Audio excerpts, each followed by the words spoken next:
E eu quero exatamente falar, queridos, sobre o que Deus ele faz para quebrar as maldições na sua vida financeira, ou seja, quebrar maldições na sua vida financeira, amém? Como Deus age para destruir todas essas maldições? Vamos começar por parte. A Bíblia fala que Deus fala com Abraão, lá onde nós começamos: Abraão, sai da tua terra, do meio da tua parentela, e vai lá para a terra que eu ainda vou te mostrar. Aonde Abraão estava? Abraão estava convivendo com seus pais, Abraão estava convivendo com todos os servos dos seus pais, Abraão estava muitas das vezes influenciado pela cultura de Ur dos Caldeus, mas ele já não estava em Ur dos Caldeus, ele estava agora em Harã. E diz a palavra de Deus que o pai de Abraão, ele era totalmente idólatra. A Bíblia fala lá no livro de Josué, capítulo 24, versículo 2, que Josué, ele lembra de Terá, e diz: Josué disse a todo o povo, assim diz o Senhor, o Deus de Israel, há muito tempo seus antepassados, inclusive Terá, pai de Abraão e de Naor, viveu além do Eufrates e prestava o culto a outros deuses. Eles adoravam o sol, eles prestavam culto ao Deus Sol, a deusa Lua. Para quem não sabe o hebraico ou a tradução, você for procurar no dicionário bíblico, esse nome Terá significa atraso, Terá significa retrocesso, significa andar para trás. E Deus, sabendo da cultura de Terá, sabendo daquela maldição que ele carregava desde os tempos remotos, Deus sabendo que ele carregava na sua vida uma maldição, Deus precisava romper aquela maldição. Há muitas pessoas que eu preciso falar isso, você começa a aceitar a situação da sua família. Você começa a olhar para trás e dizer: eu não sou melhor que o meu pai e minha mãe. E você começa a olhar para trás e achar que você é mais um. Escute bem, você agora conheceu Jesus. E quando você conheceu Jesus, as coisas velhas já se passaram e tudo está se fazendo novo na sua vida. Quando você observa lá o livro de Reis, quando Elias disse a Deus, quando Deus vai lá falar com ele, o que é que ele responde para Deus? Porventura sou eu melhor que os meus pais? Sou eu melhor que os meus pais? Ou seja, ele estava olhando para trás e dizendo: eu não posso ser melhor que os meus pais. Ou seja, a minha vida não pode romper, não pode ir além daqui dos meus pais. Queridos, escute bem, não olhe para o que foi a sua família. Deus está fazendo separação entre você e a sua casa. Diga glória a Jesus. 1 Reis 19:4, diz a Bíblia: e entrou no deserto caminhando um dia, chegou a um pé de giesta, sentou-se debaixo dele e orou, pedindo a morte: já tive o bastante, Senhor, tira minha vida, não sou melhor do que os meus pais. Esse é o típico homem que olha para trás e ele determina tudo que ele vai viver, ele associa com o passado dele. Porque a minha mãe foi assim, o meu pai foi assim. Escute bem, queridos, quando Davi está lutando contra o Golias, ou quando ele se decide lutar contra o Golias, qual é a primeira coisa que Saul pergunta? Alguém vai lá e pergunte de quem ele é filho. Porque imaginavam que o pai de Davi era um guerreiro, e não era. Mas não é isso que eu quero que você entenda hoje. Terá retrocesso, atraso, andar para trás. E Deus vai lá com Abraão e diz: para Abraão prosperar, eu preciso fazer ele romper com aquilo que representa tudo isso para ele. Eu preciso que ele utilize-se da fé e que ele saia desse lugar. Abraão, então, diz a Bíblia que ele sai de Harã e ele começa uma caminhada rumo a Canaã, a terra prometida. Mas durante a sua caminhada, ele precisa aprender lições de fé. Ele precisa colocar em prática atitudes para que Deus pudesse aprová-lo. Escute bem, queridos, Deus ele não te tira de Harã e te coloca direto em Canaã. Não, tem um processo. A tua prosperidade tem um processo. A Bíblia diz que aquele que ele enriquece, ele tem a herança antes do tempo, a herança dele vai ser uma maldição na vida dele. Então Deus não te faz uma pessoa próspera, uma pessoa bem-sucedida do dia para a noite. Ele te prepara. E agora ele começa a caminhada. Diz a palavra de Deus que Abraão, e eu quero que vocês me usem isso comigo, nós aprendemos nessa jornada de Abraão algumas lições. E se você quer, como ele, prosperar, você precisa entender essas lições. Deus fala para Abraão aqui no capítulo 12, versículo 2, por favor: farei de você um grande povo, e abençoarei, tornarei famoso o seu nome, e você será uma bênção. Deus disse: farei de você um grande povo. Ele não tinha filho. Sarai era estéril, não podia ter filhos. E disse Deus que faria dele um grande povo. A palavra então de Deus diz, por favor, capítulo 15, Abraão chega a se desanimar. E quando ele está lá desanimado, Deus vai lá, anima Abraão de novo e disse: não tenha medo, Abraão, eu sou seu escudo, grande será a sua recompensa. Grande será a sua recompensa. E Deus renova a promessa. Mas Abraão perguntou: ó soberano Senhor, que me darás se continuo sem filhos, e o herdeiro do que possuo é Eliezer de Damasco? Então Deus disse para Abraão: ainda Abraão, tu não me destes filho algum, um servo da minha casa será o meu herdeiro. E Deus responde. Então o Senhor deu-lhes a seguinte resposta: seu herdeiro não será esse, um filho gerado por você mesmo será o seu herdeiro. Um filho gerado por você mesmo. Nessas horas, o que é que a gente pensa? Quando a gente recebe uma palavra profética: Deus te colocará por cima e não por baixo. Deus disse em Deuteronômio 28, tu emprestarás a muito, mas de ninguém tomarás nada emprestado. Deus disse, os teus celeiros transbordarão. Deus disse que bendito tu serás ao entrar e bendito serás ao sair. Deus disse que bendito será o teu salário, e bendito serão teus filhos e as tuas filhas, e bendito serão os filhos dos teus filhos, e Deus visitará até 1000 gerações depois de ti para te abençoar, para fazê-los prosperar. A gente recebe todas as promessas e dizemos amém.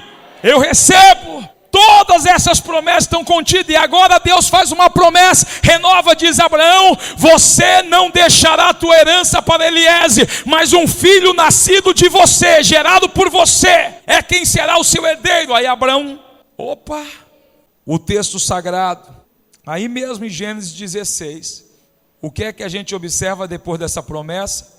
Diz a palavra: ora, Sarai, mulher de Abrão, não lhe dera nenhum filho, como tinha uma serva egípcia chamada Agar. Olha só o que diz o texto bíblico. Ela tinha o que, irmãos? Uma serva egípcia. Versículo 2: disse a Abraão: já que o Senhor me impediu de ter filhos, possua-se, deite com a minha serva, talvez eu possa formar família por meio dela. E Abraão atendeu a proposta de Sarai. A RC diz que Abraão, por favor, volta aqui. Abraão, olha lá, e ouviu Abraão a voz de Sarai. Mas no capítulo 15, 3, Deus tinha falado para ele: um filho gerado por você será o seu herdeiro. Mas o que é que Sarai e Abraão tiveram? Pressa.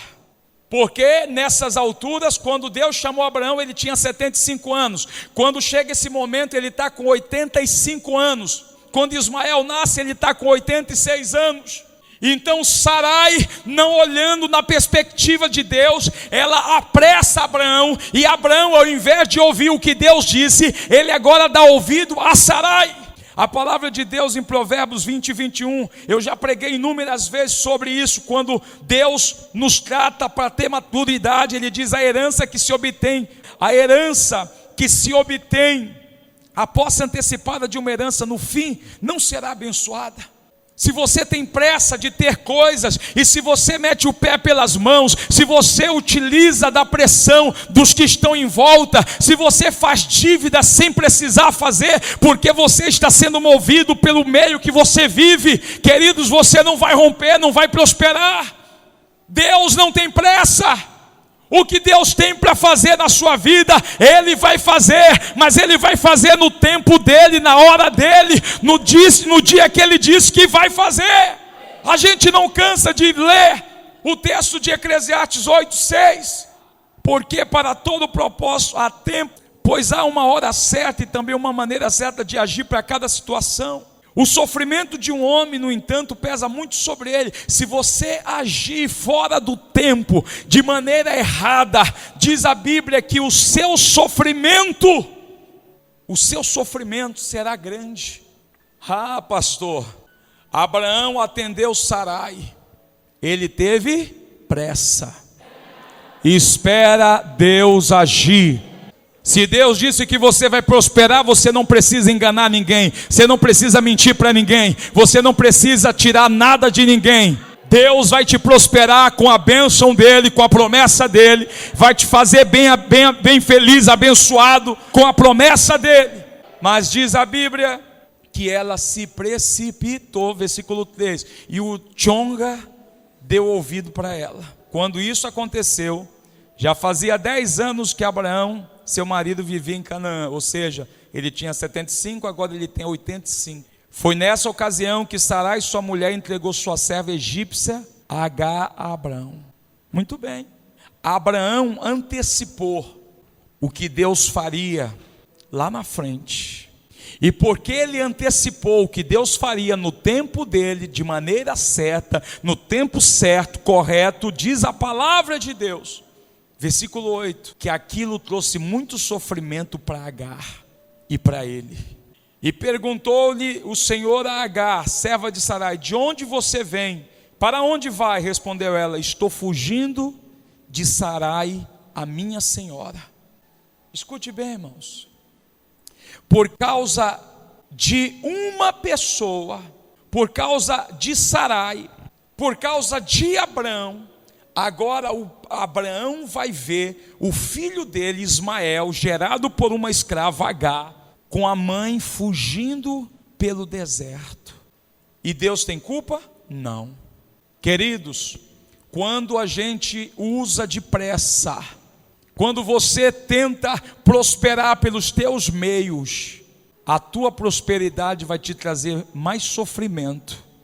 Tem muita gente aí que você olha, eu não queria estar na pele dessas pessoas. Eles nem dormem. Essas pessoas têm depressão. As pessoas não têm paz. A bênção do Senhor é que enriquece, e ela não traz desgosto. Agar começou a fugir de Sarai. Agora começou a haver desavença, briga dentro da casa de Abraão, porque ele agiu precipitadamente. Versículo 13, por favor. Este foi o nome que ela deu ao Senhor que lhe havia falado: tu és o Deus que me vê. Por dissera: teria eu visto aquele que me vê? Agar, versículo 12, por favor. Ela está fugindo de Sarai. Houve um problema, uma desavença. Olha o que diz a Bíblia: Ismael, sua mão será contra todos, e a mão de todos contra ele, e ele viverá em hostilidade contra todos os seus irmãos. O versículo 13: este foi o nome que ela deu ao Senhor que lhe havia falado: tu és o Deus que me vê. Por dissera: teria eu visto aquele que me vê?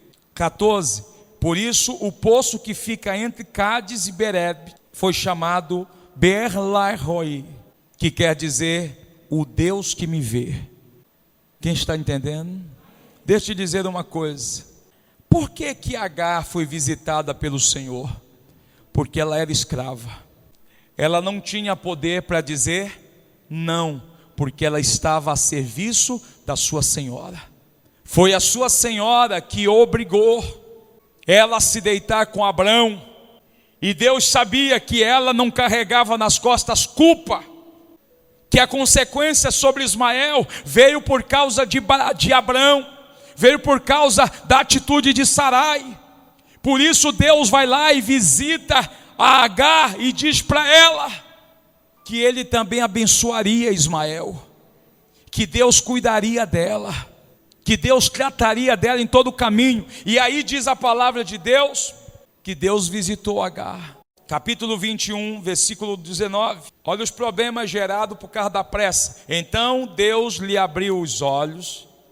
Versículo 9. Sara, porém, viu que o filho de Agar, a egípcia, dera a Abraão, estava rindo de Isaque. Olha o problema. Versículo 10.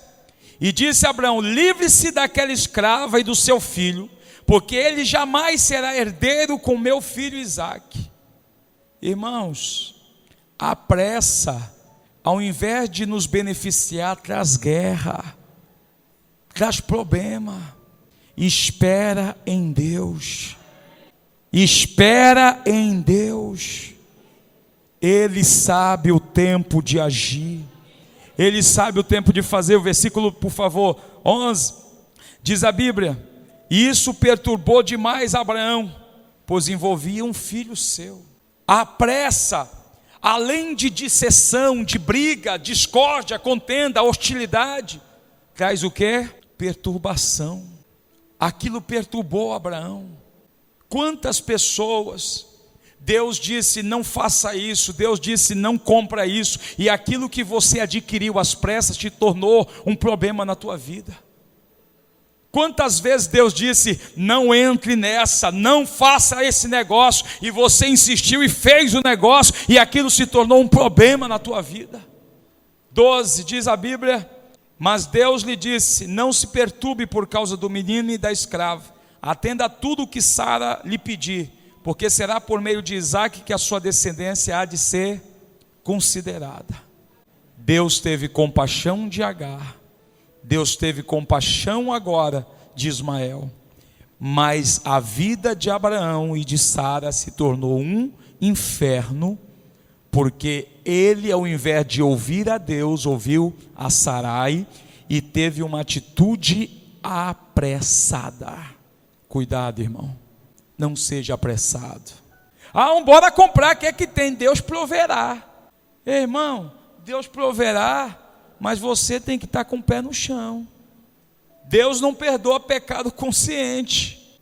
O pecado consciente é aquele que tu sabe que tu não deve fazer a dívida, mas tu faz dizendo Deus proverá, e Deus olha e diz assim: quer dizer que tu sabe que tu não tem, mas mesmo assim tu vai entrar.